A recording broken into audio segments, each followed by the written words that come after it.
ഉണ്ടാക്കലല്ല ലക്ഷ്യം. ആ പള്ളിയുടെ പരിപാലനം എന്നും നമ്മുടെ മക്കൾ ഉണ്ടാക്കണം. പള്ളിയോടുള്ള കടപ്പാട് അതൊരു സാധാരണ കടപ്പാട് അല്ല. സുന്ദരമായ ഒരു പള്ളി, അബ്ദുറഹീം ഹാജി എന്ന് പറയുന്ന ഒരു മാന്യ വ്യക്തി, അള്ളാഹു അദ്ദേഹത്തിന് നൽകിയ ഏറ്റവും വലിയൊരു അനുഗ്രഹമാണല്ലോ ഇത്. നമ്മുടെ നാട്ടുകാർക്ക് വേണ്ടി ഇവിടെ ഒരു പള്ളി നിർമ്മിച്ചപ്പോൾ ആ പള്ളിയുടെ ഉത്തരവാദിത്വം എന്നും നാം നിറവേറ്റേണ്ടവരാണ്. ഇവിടെ കൃത്യമായി ജമാഅത്ത് നടക്കണം,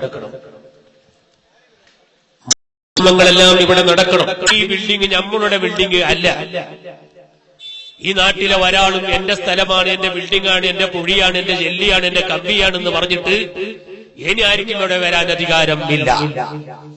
കാരണം ഇത് അള്ളാഹുവിന്റെ വീടായി വഖഫ് ചെയ്ത് കഴിഞ്ഞു. ഇത് അള്ളാഹുവിന്റെ വീട്.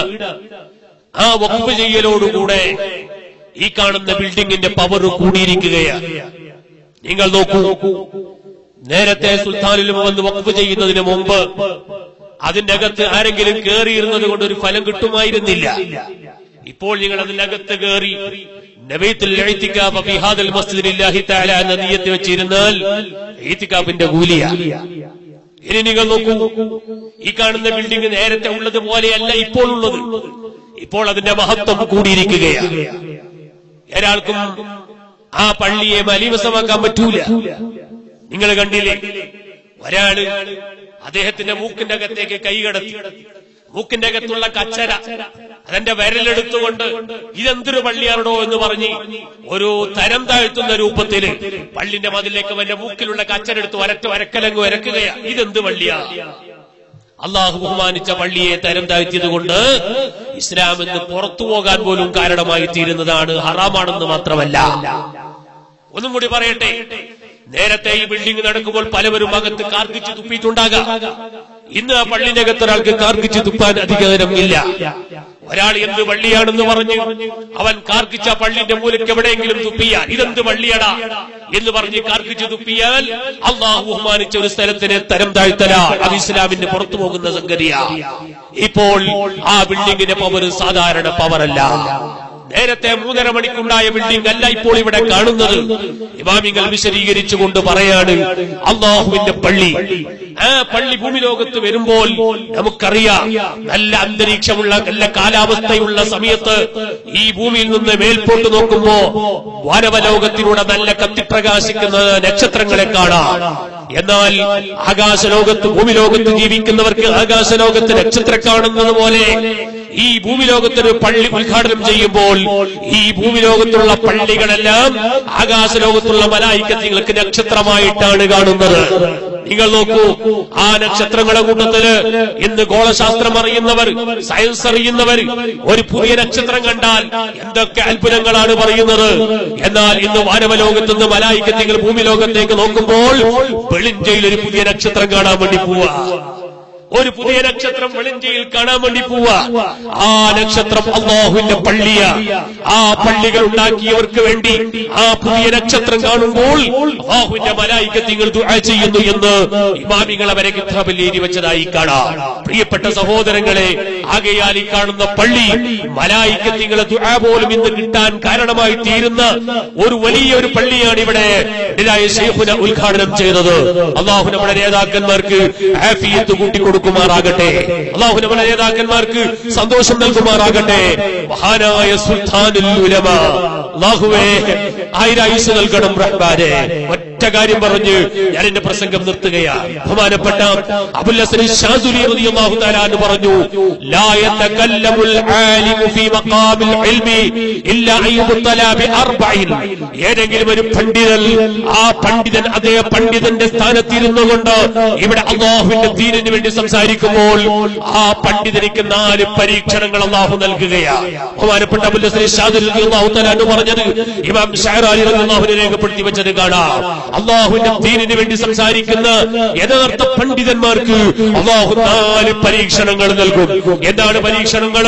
ഒന്ന് ശമാതത്തുൽ അഅദാ, ഏത് സമയത്തും ശത്രുക്കള്, ചീത്ത പറഞ്ഞുകൊണ്ടിരിക്കുന്ന ശത്രുക്കള് ആ പണ്ഡിതന്മാർക്കുണ്ടാകുമെന്ന് ഇമാം ഷാറാനി തങ്ങൾ പറയാൻ.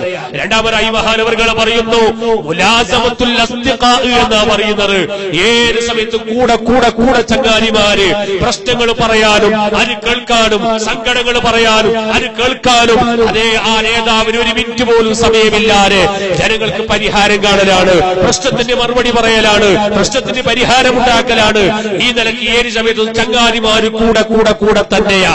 നിങ്ങൾക്കറിയുമോ, ഒരാളെ കൂടെ ചങ്ങാതിമാരിങ്ങനെ ഏത് സമയത്തും അവരെ ലാസിമാക്കുമ്പോൾ അതെങ്ങനെ പണ്ഡിതന്മാർക്ക് പരീക്ഷണമാകും? ഇമാമികൾ പറയാണ്, അത് പരീക്ഷണമാകുന്നത് ആ നേതാവിനിക്ക് ഖുർആൻ ഓതാൻ സമയമില്ല, നേതാവിനിക്ക് തസ്ബീഹ് ചൊല്ലാൻ സമയമില്ല, നേതാവിനിക്ക് വേറെ അമലുകൾ ചെയ്യാൻ സമയമില്ല. കാരണം ഏത് സമയത്തും പിന്നാലെ അണികളെയാൾ. ഇങ്ങനെ വലിയ അണികളെ അല്ലാഹു തആല അദ്ദേഹത്തിനിക്ക് നൽകുമെന്ന് ഇമാം ഷഅറാനി റളിയല്ലാഹു അൻഹു പറഞ്ഞത് കാണാം. മൂന്നാമതായി മഹാന്മാര് പറയുന്നു, അതുപോലെ തന്നെ മൂന്നാമത്തെ ഒരു പരീക്ഷണം ഏത് സമയത്തും ശത്രുക്കള, നേരത്തെ ചീത്ത പറയുന്നവരെന്ന് പറഞ്ഞു, മൂന്നാമതായി പറയുന്നു ശത്രുക്കൾ കൂടി വരുന്നു. അതുപോലെ നാലാമതായി ഇമാമികളെ രേഖപ്പെടുത്തുകയാണ്, അള്ളാഹുവിന്റെ ദീന് പറയുന്ന പണ്ഡിതന്മാർക്ക് ഏത് സമയത്തും ചങ്ങാതിമാര് വർദ്ധിക്കും, ശത്രുക്കൾ കൂടും, ശത്രുത വർദ്ധിക്കും. അതുപോലെ തന്നെ ഇമാം ഷാറാനി തങ്ങള് പല കാര്യങ്ങളും രേഖപ്പെടുത്തുകയാണ്. പ്രിയപ്പെട്ട സഹോദരങ്ങളെ, ഈ കാര്യങ്ങളെല്ലാം ഒത്തൊരുമിച്ച ഒരു മഹാനാണ് മഹാനായ സുൽത്താനുൽ ഉലമാ കാന്തപുരം ഉസ്താദ്. നമ്മളൊക്കെ വളരെ ആദരവോടെ ഉസ്താദിന്റെ ആ വരവ്, സുബ്ഹാനല്ലാഹ്, ഈ വെളിഞ്ചയുടെ ചരിത്രം കുറിക്കുന്ന ഒരു സംഭവം. മഹാനായ കാന്തപുരം ഉസ്താദ് തൊട്ടതൊക്കെ പൊന്നാണ്, ഉസ്താദ് ചവിട്ടിയതൊക്കെ സ്വർണ്ണമാണ്. ഈ വെളിഞ്ഞത്തിന് എന്താവോ ഈ പള്ളിയെ പരിസരത്തും അത്ഭുതങ്ങളാണ് ഇനി നടക്കാൻ വേണ്ടി പോകുന്നത്. മഹാനായ സുൽത്താനുൽ ഉലമാ തൊട്ടതൊന്നും വെറുതെ ആയിട്ടില്ല. വലിയ പരീക്ഷണങ്ങൾ നൽകി ആ പരീക്ഷണങ്ങളെല്ലാം തരണം ചെയ്ത ഒരു പണ്ഡിതൻ. അല്ലാഹു വലിയ പരീക്ഷണങ്ങളെല്ലാം നൽകുമ്പോൾ ആ പരീക്ഷണങ്ങളെ തരണം ചെയ്തുകൊണ്ട് സബർ ചെയ്യുന്ന നേതാവാണോ, ആ നേതാവായിരിക്കും അക്കാലഘട്ടത്തിലെ ഏറ്റവും വലിയ ഇമാമ് എന്ന് ഇമാം ഷാറാനി രേഖപ്പെടുത്തി വെച്ചത് കാണാം. അതല്ലേ മഹാനായ സുൽത്താനുൽ ഉലമാ. ഇന്ന് ലോകത്തിലേക്ക്, കേരളത്തിലേക്കല്ല, കർണാടകത്തിലേക്കല്ല, ഇന്ത്യയിലല്ല, ലോകമൊട്ടാകെ മഹാനവറുകളുടെ നേതാവാണ്. അമേരിക്കയില്, പാകിസ്ഥാനില്, അതുപോലെ തന്നെ ഞാൻ കണ്ടില്ലെങ്കിൽ ചെച്ചനയില്, നാളെ വൈകുന്നേരം ഉസ്താദ് ഒമാനില്, ലോകത്തിന്റെ നാനാഭാഗത്തും സുന്നത്ത് ജമാഅത്തിന് വേണ്ടി വിശ്രമമില്ലാതെ ഓടിക്കൊണ്ടിരിക്കുന്ന മഹാനായ സുൽത്താനുൽ ഉലമാ. ഈ വെളിഞ്ചയിൽ ഒരുമിച്ച് കൂടിയവരോട് ഞാൻ പറയട്ടെ, ആ സുൽത്താനുൽ ഉലമയ്ക്ക് വേണ്ടി നമുക്ക് ദുആ ചെയ്യണം. അല്ലാഹു ആഫിയത്ത് കൂട്ടിക്കൊടുക്കുമാറാകട്ടെ. വയസ്സ് 77 ഉസ്താദിന്റെ മുഖം കാണുമ്പോൾ വിഷമിക്കുകയാണ്, ഉസ്താദിന്റെ നടത്തം കാണുമ്പോൾ വിഷമിക്കുകയാണ്. പ്രിയപ്പെട്ട കൂട്ടുകാരെ, വളരെയധികം ക്ഷീണിതരാണ് ഉസ്താദവറുകള്. നമ്മൾ ഓരോ സമയത്തും ഉസ്താദവറുകൾക്ക് നിഅമത്ത്, ഉസ്താദിന്റെ ദീർഘായുസ്സിന് വേണ്ടി, ആഫിയത്തിന് വേണ്ടി ദുആ ചെയ്തേ പറ്റൂ. കണ്ണ് നഷ്ടപ്പെടുമ്പോഴാണ് കണ്ണിന്റെ പവർ അറിയുന്നത്, കൈ നഷ്ടപ്പെടുമ്പോഴാണ് കൈയിന്റെ പവർ അറിയുന്നത്, കാല് നഷ്ടപ്പെടുമ്പോഴാണ് കാലിന്റെ പവർ അറിയുന്നത്. കാലുള്ള എനിക്ക് എന്റെ കാലിന്റെ ബഹുമാനം അറിയുന്നില്ല, കൈയുള്ള എനിക്ക് കൈയിന്റെ ബഹുമാനം അറിയുന്നില്ല, കണ്ണുള്ള എനിക്ക് കണ്ണിന്റെ ബഹുമാനം അറിയുന്നില്ല. അത് നഷ്ടപ്പെട്ടപ്പോഴാണ് അതിന്റെ ബഹുമാനം അറിയുന്നത്. സുൽത്താനുൽ ഉലമയുടെ ബഹുമാനം നമ്മൾക്ക് ഇപ്പോൾ അറിയുന്നില്ല. ഉസ്താദിനെ കൊണ്ടാണ് അന്തസ്സോടെ, ഇസ്സത്തോടെ, അഭിമാനത്തോടെ ഈ ഭാരതത്തിന്റെ മണ്ണിൽ നമ്മൾ ജീവിക്കുന്നത്. നിങ്ങൾക്കറിയുമോ പ്രിയപ്പെട്ട സഹോദരങ്ങളെ, രാത്രി സമയങ്ങള് കർണാടകയിലെ ഉടുപ്പിയിൽ നിന്ന്, കുന്താപുരത്ത് നിന്ന്, മംഗലാപുരത്തിന്റെ ഭാഗങ്ങളിൽ നിന്ന് രാത്രി 1 മണിക്കും 2 മണിക്കും വേലം കഴിഞ്ഞിട്ട് പാവപ്പെട്ട ഞാനിങ്ങോട്ട് വരുമ്പോൾ ഉണ്ടായ എത്രയോ അനുഭവങ്ങളുണ്ട്. പല ഭാഗത്തും പോലീസുകാർ കൈ ഇങ്ങോട്ട് നാട്ടും, ആ കൈ കാട്ടിയിട്ട് കാറിന്റെ ചില്ലങ്ങ് തുറക്കുമ്പോൾ അവർ ചോദിക്കുന്ന ഒരു വാക്കുണ്ട്, നിങ്ങൾ SSF-കാരനാണോ, നിങ്ങൾ കാന്തപുരത്തിന്റെ ആളാണോ, പോയിക്കോളൂ എന്ന് പറഞ്ഞിട്ട്. എന്തിനേറെ പറയണം, 2-3 വർഷങ്ങൾക്ക് മുമ്പ് കല്ലടുക്കയിൽ വലിയൊരു അമുസ്ലിമികളെ ഉത്സവം നടക്കുകയാണ്. എല്ലാവരും പേടിക്കുന്ന ഒരു സമയമാണ്. അന്ന് ഞാനത് മംഗലാപുരത്ത് നിന്ന് വേല കഴിഞ്ഞിട്ട് വരുമ്പോ എന്നെ പലവരും ചുവന്ന തുണി കൊടുത്തവർ തടഞ്ഞു നിർത്തി. ഞാൻ വണ്ടിന്റെ അകത്ത് ഇങ്ങനെ ചാരിക്കിടക്കുകയാണ്. അപ്പോഴാണ് ഇവരെന്നോട് പറയുന്നത്, അത് കാന്തപുരം കുറുക്കളെ ആളാണ് എന്നൊക്കെ പറഞ്ഞിട്ട് എന്നോട് പോകാൻ വേണ്ടി പറയാണ്. ഞാൻ നിങ്ങളോട് പറയുന്നത്, പറയുന്നത് അന്തസ്സോടെ അഭിമാനത്തോടെ പാതിരാ സമയത്ത് പോലും വഴിയായിലൂടെ യാത്ര ചെയ്യുന്നത് അതിനെല്ലാം കാരണക്കാര് മഹാനായ കാന്തപുരം ഉസ്താദ് അവർകളാണ്.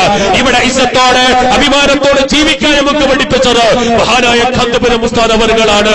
അല്ലാഹുവേ അവിടത്തേക്ക് ആയുസ് നീട്ടിക്കൊടുക്കണം റഹ്മാനെ, അവിടത്തേക്ക് ദീർഘായുസ് നൽകണം റഹ്മാനെ.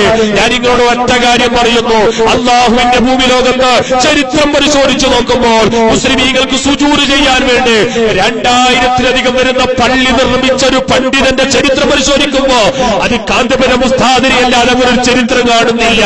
2400-ലധികം ഇന്ത്യയുടെ പല ഭാഗങ്ങളിലായി കാശ്മീരിലടക്കം മഹാനായ കാന്തപുരം ഉസ്താദിന്റെ പള്ളികൾ എത്രയാണ്. മഹാന്മാരുടെ ചരിത്രം, ഔലിയാക്കന്മാരുടെ ആരിഫ്യങ്ങളുടെ ചരിത്രം പരിശോധിക്കുമ്പോ ഇത്രയും പള്ളി നിർമ്മിച്ചൊരു മഹാന്റെ ചരിത്രം എവിടെയും കിതാബിൽ കാണാൻ കഴിയുന്നില്ല. ഇനി കണ്ടവരുണ്ടെങ്കിൽ ഞാനത് സ്വീകരിക്കാൻ തയ്യാറും കൂടിയാണ്. ഈ ഒരു സംഭവം മഹാനായ കാന്തപുരം ഉസ്താദിനെ ഇരുത്തിയിട്ട് ചിലങ്കോട് മക്കാമിന്റെ ഉറൂസ് നടക്കുമ്പോ ഇത് സത്യമാണെന്ന് എനിക്ക് മനസ്സിലാക്കാൻ വേണ്ടി ഉസ്താദിനെ ഇരുത്തിയിട്ട് ഞാൻ പറഞ്ഞു, ഉസ്താദിന്റെ ഒരു പ്രത്യേകത ചരിത്രം പരിശോധിക്കുമ്പോൾ ഇത്രയും പള്ളി നിർമ്മിച്ചൊരു മഹാനെ കാണുന്നില്ല. ഉസ്താദ് പുഞ്ചിരിക്കുന്നുണ്ട്. ഉസ്താദിന് അവസാനം കൈ കൊടുത്തിട്ട് ഞാൻ പറഞ്ഞു, ഉസ്താദ് തെറ്റായിപ്പോയെങ്കിലും പൊരുത്തപ്പെടണം. അപ്പോഴാണ് ഉസ്താദ് പറയുന്നത്, ഈ കാസർഗോഡ് മാത്രം വാല് പറഞ്ഞാൽ പോരാ, നമ്മൾ അങ്ങോട്ട് വടക്കോട്ട് തെക്കോട്ട് വാലിന് പറഞ്ഞു കേട്ടോ. ഏതായാലും പറഞ്ഞത് സന്തോഷമാണെന്ന് ഉറപ്പായി. ഞാൻ എന്റെ പ്രിയപ്പെട്ടവരോട് പറയട്ടെ, ഉസ്താദിന്റെ നിറജ കൂടാൻ, ഉസ്താദിന്റെ പവർ കൂടാൻ ഈ 2400-ലധികം വരുന്ന പള്ളി, ഒരു പള്ളിയില് ഒരു ളുഹറിന്റെ ഒരു ഇമാമും ഒരു മഅ്മൂമും മാത്രമാണെങ്കിൽ തന്നെ ഒരൊറ്റ ഒരു ദിവസത്തിന്റെ ളുഹറിന് 5000 അസറിന്റെ 5000 മഗ്രിബിന് 5000 ഇത്രയും വലിയ 5000 ജനങ്ങള് ഒരു ഇമാമും ഒരു മഅ്മൂമും ഉസ്താദ് നിർമ്മിച്ച പള്ളിയിൽ സുജൂദ് ചെയ്യുമ്പോ ഒരു ദിവസത്തെ ളുഹറിൽ 5000 ആൾക്കാരെ നിസ്കാരത്തിന്റെ പുണ്യമാണ് മഹാനായ കാന്തപുരം ഉസ്താദിന് കിട്ടുന്നത്. ഇനി ഞാൻ നിങ്ങളോട് പറയട്ടെ, ഉസ്താദ് നിർമ്മിച്ച പള്ളികളിൽ വളരെ പ്രധാനപ്പെട്ട ഒരു പള്ളിയാണല്ലോ മംഗലാപുരത്തെ പമ്പയിലെ മസ്ജിദുൽ തഖ്വ. നിങ്ങളൊരു വെള്ളിയാഴ്ച അവിടത്തേക്ക് ജുമുഅയ്ക്ക് പോയാൽ ഓരോ വെള്ളിയാഴ്ചയും 5000-ലധികം വരുന്ന ആൾക്കാരാണ് ജുമുഅയ്ക്ക് പങ്കെടുക്കുന്നത്. ഇതിന്റെ എല്ലാം പുണ്യം മഹാനായ കാന്തപുരം ഉസ്താദിന്റെ കരങ്ങളിലേക്കല്ലേ പ്രിയപ്പെട്ട സഹോദരങ്ങളെ. ഇങ്ങനെ പള്ളിയുടെ പുണ്യങ്ങള്, 10,000-കണക്കിന് യതീമക്കളുടെ പ്രാർത്ഥന, അതുപോലെ തന്നെ 5000-ലധികം വരുന്ന സഖാഫി പണ്ഡിതന്മാര് അവര് ലോകത്തിന്റെ നാനാഭാഗത്ത് പോയി സേവനം ചെയ്യുമ്പോ അതിനെല്ലാം ഒരു പുണ്യം മഹാനായ കാന്തപുരം ഉസ്താദിന്. ഞാൻ നിങ്ങളോട് പറയട്ടെ, ഇങ്ങനെ കാന്തപുരം ഉസ്താദ് നാളേക്ക് വേണ്ടി ഉണ്ടാക്കി വെച്ചിരിക്കുന്ന സേവനങ്ങൾ എത്രയാണ് നിങ്ങൾ അറിയുമോ? ആരെന്ത് കല്ലെറിഞ്ഞാലും ഒരു മാങ്ങമരത്തിന്റെ സ്വഭാവമല്ലേ മഹാനായ കാന്തപുരം ഉസ്താദിന്റെ സ്വഭാവം.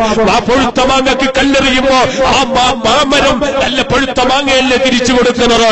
ഇതുപോലെയാണ് കാന്തപുരം ഉസ്താദ്. ആരെന്ത് പറഞ്ഞാലും പുഞ്ചിരിയോടെ ഈ പ്രസ്ഥാനത്തിന് വളർച്ച നൽകിയ മഹാനായ സുൽത്താനുൽ ഉലമ കാന്തപുരം ഉസ്താദ് അവർകള്. പ്രിയപ്പെട്ട സഹോദരങ്ങളെ, ആ നേതാവിന് വേണ്ടി എപ്പോഴും ദുആ ചെയ്യണം. അത് നമ്മുടെ കടമയാണ്. ഉസ്താദിന്റെ മഹത്വം ഇപ്പോൾ നമ്മൾക്കറിയില്ല. ഈ കേരളക്കാരാകുന്ന നമുക്ക് കേരളക്കാരായ ഉസ്താദിനെ കുറിച്ച് അറിഞ്ഞിട്ടില്ല. വിദേശ രാജ്യങ്ങളിൽ പോയാലാണ് ഉസ്താദിന്റെ മഹത്വം മനസ്സിലാകുന്നത്. യുഎഇയിലും ഖത്തറിലും ബഹ്റൈനിലും ഒമാനിലും അടക്കമുള്ള സൗദി അറേബ്യയിലടക്കമുള്ള രാജ്യങ്ങള് ചെറിയ അറബി കുട്ടികൾ പോലും മഹാനായ സുൽത്താനുൽ ഉലമയുടെ പേര് പറയുമ്പോ ഞാൻ ഓർക്കുകയാണ്, ദുബായിലെ ഷെയ്ഖ് സായിദിന്റെ ഖബറിനടുക്ക് 12 കൊല്ലത്തോളമായി ഇന്നും ഖുർആൻ ഓതിക്കൊണ്ടിരിക്കുകയാണ്. അടുത്ത മാസങ്ങളിലായി ആ ഖുർആൻ ഓതുന്ന ഷെയ്ഖ് സായിദിന്റെ ഖബറിനടുത്തേക്ക് സിയാറത്തിന് പോയപ്പോ ഖുർആൻ ഓതിക്കൊണ്ടിരിക്കുന്ന അറബി കുട്ടി അലാ പുറത്തിറങ്ങുകയാണ്, ഞങ്ങളോട് സംസാരിക്കുകയാണ്. ഈ കുട്ടി സലാം പറഞ്ഞിട്ട് ചോദിക്കുന്നു, ഷെയ്ഖ് അബൂബക്കറിന്റെ പരിചയമുണ്ടോ? ഉണ്ടെന്ന് പറഞ്ഞപ്പോ കെട്ടിപ്പിടിച്ചുകൊണ്ട് ആ ചെറിയ കുട്ടി 12-13 വയസ്സാകുന്ന അറബി കുട്ടി മഹാനായ സുൽത്താനുൽ ഉലമയുടെ പേരും പറഞ്ഞിട്ട് സന്തോഷിക്കുകയാണ്, ആഹ്ലാദിക്കുകയാണ്. എനിക്ക് കാന്തപുരത്തിന് അറിയാം ഈ കുട്ടിയുടെ സന്തോഷത്തിന് പരിധിയില്ല. ഞാനെന്റെ പ്രിയപ്പെട്ടവരോട് പറയട്ടെ, അറബികൾക്ക് കാന്തപുരം ഉസ്താദിനെ കുറിച്ച് വല്ലാത്ത സന്തോഷമാണ്. ഈ അടുത്തായി സയ്യിദിന്റെ പ്രചരണത്തിന് വേണ്ടി ബഹ്റൈനിൽ പോയപ്പോ ആ ബഹ്റൈനിൽ ജംഇയ്യത്തുൽ ഇസ്ലാമിയ എന്ന് പറയുന്ന പണ്ഡിത സഭ, ആ പണ്ഡിത സഭയിലെ 40ഓളം വരുന്ന മുഷാവറ പണ്ഡിതന്മാര്, ആ പണ്ഡിതന്മാർ ഒരു യോഗത്തിന് സയ്യിദിന്റെ ആവശ്യത്തിന് വേണ്ടി ഞങ്ങൾ പോയിരുന്നു. അവരെല്ലാം മഹാനായ സുൽത്താനുലുമന്റെ പേരും പറഞ്ഞിട്ട് ഒരറബി ഷെയ്ഖ് ഇബ്രാഹിം എന്ന് പറയുന്ന ഒരു അറബി മഹാനായ സുൽത്താനുലുമന്റെ കാന്തപുര ഉസ്താദിന്റെ പേര് മറ്റൊരു അറബി സംസാരിക്കുമ്പോ അവിടുത്തെ ജംഇയ്യത്തുൽ ഇസ്ലാമിന്റെ ജനറൽ സെക്രട്ടറിയായ ഷെയ്ഖ് ഇബ്രാഹിം എന്ന് പറയുന്ന ഒരു പണ്ഡിതൻ സുൽത്താനുലുമന്റെ പേര് കേൾക്കുമ്പോ ഇരിക്കുന്ന കസാരയിൽ എഴുന്നേറ്റ് നിൽക്കുകയാണ്. എന്നിട്ട് അദ്ദേഹം ആ സുൽത്താനുലുമയ്ക്ക് വേണ്ടി ദുആ ചെയ്യുകയാണ്. പ്രിയപ്പെട്ട സഹോദരങ്ങളെ, നമുക്ക് സുൽത്താനുലുമയെ മനസ്സിലായിട്ടില്ല. അറബ് രാജ്യങ്ങളുടെ ഒരു ഉസ്താദിനെ കൊണ്ട് സന്തോഷിക്കുകയാണ്. അല്ലാഹുവേ, പാവപ്പെട്ട ഞങ്ങൾക്ക് പറയാനുള്ളത് ആ നേതാവിന് ആഫിയത്ത് കൊടുക്കണം റഹ്മാനേ, ആ നേതാവിന് ആരോഗ്യം കൊടുക്കണേ റഹ്മാനേ, ആയുസ് നീട്ടിക്കൊടുക്കണേ അല്ലാഹ്. പാവപ്പെട്ട SYSന്റെ SSFന്റെ പ്രവർത്തകര് ഞങ്ങളൊക്കെയും അശീഖുനാന്റെ പിന്നാലെ പോകുന്നത്, സുൽത്താനുലുമന്റെ ബാക്കിൽ ഓടുന്നത്, അതുപോലെ താജുലുമയുടെ പിന്നാലെ അണിനിരന്നത് ഞങ്ങൾക്ക് ആഗ്രഹം ഒന്ന് മാത്രമാണ്. നാളെ താജുൽ ഉലമാന്റെ പിന്നാലെ, സുൽത്താനുൽ ഉലമാന്റെ പിന്നാലെ, നൂറുൽ ഉലമയുടെ പിന്നാലെ, വസൂത്ത് തങ്ങളെ പിന്നാലെ, താഹിറുൽ അഹ്മദ് തങ്ങളെ പിന്നാലെ, അവരൊക്കെ മുത്തുനബിന്റെ പിന്നാലെ സ്വർഗ്ഗത്തിൽ പോകുമ്പോ നമ്മുടെ ആലിമികളെ പിന്നാലെ നമുക്ക് സ്വർഗ്ഗത്തിന് പോകണം. ഈ ഒരു ലക്ഷ്യമല്ലാതെ നമുക്ക് വേറെ ലക്ഷ്യമില്ല. ഇവിടെ വേറെ ഒരു കാര്യലാഭത്തിന് വേണ്ടി, ഭൗതിക താല്പര്യത്തിന് വേണ്ടി അല്ല ഈ SSFകാർ, SYSകാർ, കേരള മുസ്ലിം ജമാഅത്തിന്റെ പ്രവർത്തകര് നമ്മുടെ ആലിമികളെ പിന്നാലെ ഓടി നടക്കുന്നത്. ഇൻഷാ അല്ലാഹ് നമ്മുടെ ആലിമികളെ പിന്നാലെ നമുക്ക് നാളെ സ്വർഗ്ഗത്തിന് കടക്കാൻ കഴിയണം. അല്ലാഹുവേ, നീ അതിന് തൗഫീഖ് നൽകണം റഹ്മാനേ, നീ അതിന് തൗഫീഖ് നൽകണം റഹ്മാനേ. ഇമാം ഗസാലി റഹ്മത്തുള്ളാഹി അലൈഹി തങ്ങൾ പറഞ്ഞു, അതിനുവേണ്ടി എന്ത് ചെയ്യണം? ആലിമീങ്ങളോട് കലക്ഷൻ വേണം, ആലിമീങ്ങളോട് ബന്ധം വേണം. ആ ബന്ധം എങ്ങനെ? അത് ഇമാം ഗസാലി തങ്ങൾ വിശദീകരിച്ചുകൊണ്ട് പറയാണ്, നിനക്കൊരു ആലിമിന്റെ പരിചയം കിട്ടലല്ല, നിനക്കൊരു സയ്യിദിന്റെ പരിചയം കിട്ടലല്ല, നിനക്കൊരു ആരിഫിന്റെ പരിചയം കിട്ടലല്ല. ആ ആരിഫിനിക്ക്, ആ പണ്ഡിതനിക്ക്, ആ സയ്യിദിനിക്ക് നിന്നെ ഇങ്ങോട്ട് പരിചയം കിട്ടണം. ആ നിനക്കിനെ അങ്ങോട്ട് ബന്ധം പുലർത്തണം. അത് ആഖിറത്തിലേക്ക് ഫലം ചെയ്യുന്നതാണ്. അൽഹംദുലില്ലാ, അൽഹംദുലില്ലാ. എന്റെ ഏറ്റവും വലിയ സന്തോഷത്തിന്റെ ഒരു ദിവസമാണ് ഇന്ന്. മഹാനായ സുൽത്താനുൽ ഉലമ ഇപ്പോൾ തൊട്ടടുത്ത് മുക്കൂറൽ മദ്രസയില് ഉസ്താദ് അവിടെ ഇരുന്നു കൊണ്ടിരിക്കുമ്പോ പാവപ്പെട്ട ഞാൻ അങ്ങോട്ട് പോയി കൈപിടിച്ചപ്പോ, ആ സൈദി എന്താ വൈകിപ്പോയോ? ഏതായാലും ഉസ്താദിന് പരിചയമുണ്ടെന്ന് ഉറപ്പായി. ഞാൻ സലാമത്തായി പോയി. ഉസ്താദ് ഒരിക്കലും കൈവിടൂല എന്ന കാര്യം ഉറപ്പാണ്. പ്രിയപ്പെട്ട സഹോദരങ്ങളെ, ഈ നിലക്ക് ആലിമീങ്ങളോട് ബന്ധം പുലർത്തണം.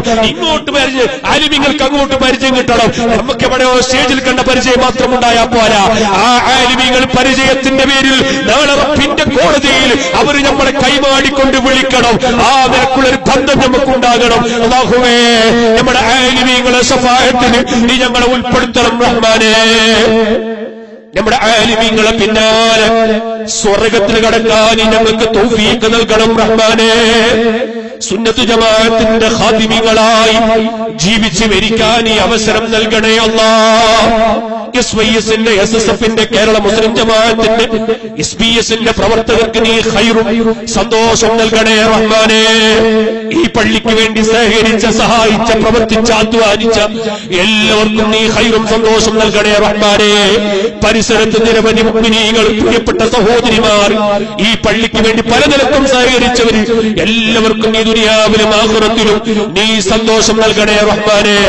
നിരവധി ആൾക്കാർ രോഗികളാണ്, ഹോസ്പിറ്റലിൽ കഴിയുന്നവരുണ്ട്, ക്യാൻസറും ട്യൂമറും പിടിപ്പെട്ടവരുണ്ട്, ആറ്റിന് ബ്ലോക്കുള്ളവരുണ്ട്, കിഡ്നി ഫെയിൽഡായി ഡയാലിസിസ് നടത്തിക്കൊണ്ടിരിക്കുന്നവരുണ്ട്, ഷുഗറും പ്രഷറും കൂടി കിടപ്പിലായവരുണ്ട്. നീ പൂർണ്ണമായ ആഫിയത്ത് നൽകണം റഹ്മാനേ. നീ ആരോഗ്യം നൽകണേ അല്ലാഹ്. ഞങ്ങളിൽ മൗത്തായി പോയവരെ ദറജ നീ അവരെ ഖബർ വിശാലമാക്കണം റഹ്മാനേ.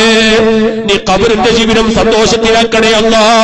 നമ്മുടെ ആലിമീങ്ങൾ, മഹാനായ നൂറുൽ ഉലമ, താജുൽ ഉലമ, പൊസോട്ട് തങ്ങൾ ഉസ്താദ്, താഹിറുൽ അഹ്മദ് തങ്ങൾ, ആലമ്പാട് ഉസ്താദ്, മഞ്ഞനാട് ഉസ്താദ്, ഇസുദ്ദീൻ സഫാവി ഉസ്താദ് അടക്കമുള്ള ഞങ്ങളുടെ നേതാക്കളും പണ്ഡിതന്മാരും നീ അവരെ ഖബറൊക്കെ സന്തോഷത്തിലാക്കി അവരെ ദറജ നീ വർദ്ധിപ്പിക്കണം റഹ്മാനേ. അവസാനം പാവപ്പെട്ട ഞങ്ങളുമായി ബന്ധപ്പെട്ട ഞങ്ങളുടെ ജീവിച്ചിരിക്കുന്ന മാതാപിതാക്കൾ, ഉസ്താദുമാര്, ഭാര്യമക്കള്, കുടുംബക്കാര്, സ്നേഹിതന്മാര്, ശിഷ്യന്മാര്, ഞങ്ങളോട് സഹകരിക്കുന്നവര്, നമ്മെ സ്നേഹിക്കുന്നവര്, നാം സ്നേഹിക്കുന്നവര്, നമ്മോട് കൊണ്ട് വസിയത്ത് ചെയ്തവര് എല്ലാവരുടെയും ആഖിബത്ത് നന്നാക്കണം റഹ്മാനേ. ഈമാൻ സലാമത്താക്കണേ അല്ലാഹ്. അപകട മരണങ്ങളിൽ നിന്ന്, ദുരന്ത മരണങ്ങളിൽ നിന്ന്, പെട്ടെന്നുള്ള മരണങ്ങളിൽ നിന്ന് നീ ഞങ്ങളെ കാക്കണം അല്ലാഹ്. പ്രിയപ്പെട്ട കൂട്ടുകാരൻ ഉബൈദ് മാഷ്, അല്ലാഹുവേ ഖബർ വിശാലമാക്കണം റഹ്മാനേ. ആ ഖബറിനെ നീ സന്തോഷത്തിലാക്കണേ അല്ലാഹ്. അവിടുത്തെ കുടുംബത്തിന്റെ ഭാര്യയ്ക്ക് നീ സന്തോഷം നൽകണേ റഹ്മാനേ. പെട്ടെന്നുള്ള മരണങ്ങളെ തൊട്ട് ഞങ്ങളെ നീ കാക്കണം അല്ലാഹ്. ആഫിയത്തോടെ ആയുസ് നീട്ടി തന്നു അവസാനം ഒരു സമയം അത് നല്ലൊരു സമയത്ത് നല്ലൊരു സ്ഥലത്താക്കണം റഹ്മാനേ. ഖബറിന്റെ അദാബിൽ നിന്ന് നീ ഞങ്ങളെ രക്ഷപ്പെടുത്തണം അല്ലാഹ്. ഹിസാബ് എളുപ്പമാക്കണം റഹ്മാനേ. ഹൗദുൽ കൗസർ നൽകണേ അല്ലാഹ്. മുത്തനബിന്റെ ശഫാഅത്തിൽ ഒരുമിച്ച് കൂട്ടണം റഹ്മാനേ. ربنا تقبل منا إنك أنت السميع العليم وتب علينا إنك أنت التواب الرحيم آمين برحمتك يا أرحم الراحمين. ഈ പരിപാടിക്ക് എല്ലാവിധ ആശംസകളും അർപ്പിച്ചുകൊണ്ട് ദുആ വസിയത്തോടെ അസ്സലാമു അലൈക്കും വറഹ്മത്തുള്ളാഹി വബറകാതുഹു.